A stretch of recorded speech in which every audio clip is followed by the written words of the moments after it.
Guys আসসালামু আলাইকুম, স্বাগতম জানাচ্ছি নতুন আরেকটি ব্লগ ভিডিওতে। আজকে প্রচন্ড রোদ, এই রোদের মধ্যে আজকে মাছ মারার জন্য চলে আসছি। আমার সাথে আছে আমার বুইনের জামাই, আছে ছোট একটা বাগনা। মামা মাছ ধরবা? ধরো মাছ ধরো। গাইস দেখেন আমার বাগনি কিভাবে মাছ ধরে। শ্বশুর বাড়িতে এসে বসে বসে খাবে তা হবে না, সেজন্য বইনের জামাই দুলাভাইকে নিয়ে আসছি পানি সেচার জন্য। ওর একমাত্র কাজই হচ্ছে এই ঠাড়া পড়া রোদের মধ্যে পানি সেচ দেওয়া। আমাদের মোটামুটি পানি সেচ দেওয়া শেষ, আমরা এখন মাছ ধরবো।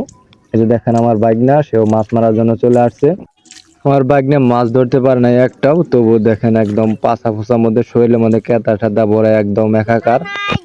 এই যে ঠাড়া পড়া রোদের মধ্যে একটা মাছ চিপে পড়ে রয়েছে, সেটা ধরে ফেলাইলাম।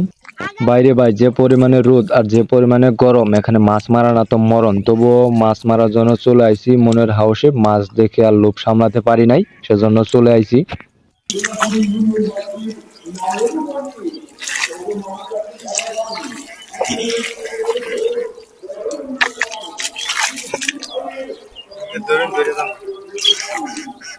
গাইস দেখেন কতগুলো মাছ ধরেছি,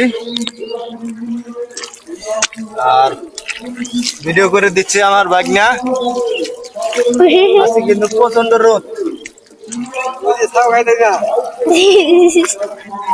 রোদে টিকা যাচ্ছে না,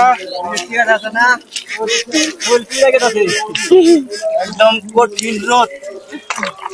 আর এই রোদের মধ্যে আমার ঘরে খুব আউশ হয়েছে মাছ মারার জন্য, তাই মাছ মারার জন্য চলে আসছি।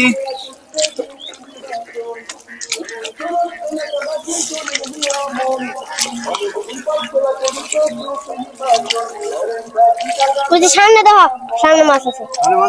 হ্যাঁ।